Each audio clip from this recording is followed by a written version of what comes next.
এটা নির্বাচন কমিশনের বিরুদ্ধে মামলা করবো আমরা।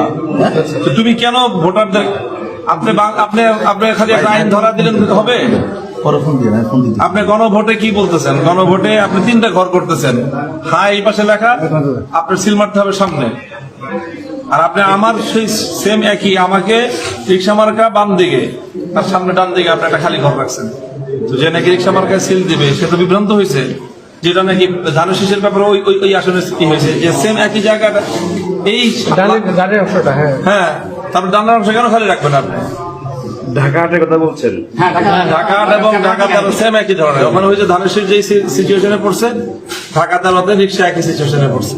তো আপনারা সবাই ভিডিওটা দেখছেন, এখন আমি আপনাদের মাঝে কিছু প্রশ্ন রাখবো, প্রশ্নের উত্তরটা দিয়ে যাবেন। কোথা থেকে আপনি ভিডিওটা দেখতেছেন, এই ভিডিও থেকে আপনি কি বুঝতে পারলেন, আর আপনার প্রশ্ন কি? অবশ্যই আছে, সব জায়গায় তো আপনারা সব কিছুতেই প্রশ্ন করতে পারেন না। তো আমার এই ভিডিওগুলোতে প্রশ্ন রাখবেন যাতে সবাই আপনাদের প্রশ্ন দেখতে পারে। কোথা থেকে দেখছেন এটাও জানাবেন, আর আপনারা অবশ্যই এই পেজটিকে ফলো দিয়ে ভিডিওটা শেয়ার করে সাথে থাকবেন। পরবর্তী আপডেট ভিডিও আপনাদের মাঝে নিয়ে আসবো। আর আপনাদের প্রশ্ন প্রত্যেকেই যাতে দেখতে পারে, আপনাদের প্রশ্ন থেকে রাইট বেরাইট এবং সঠিক কোনটা অবশ্যই জানাবো। আর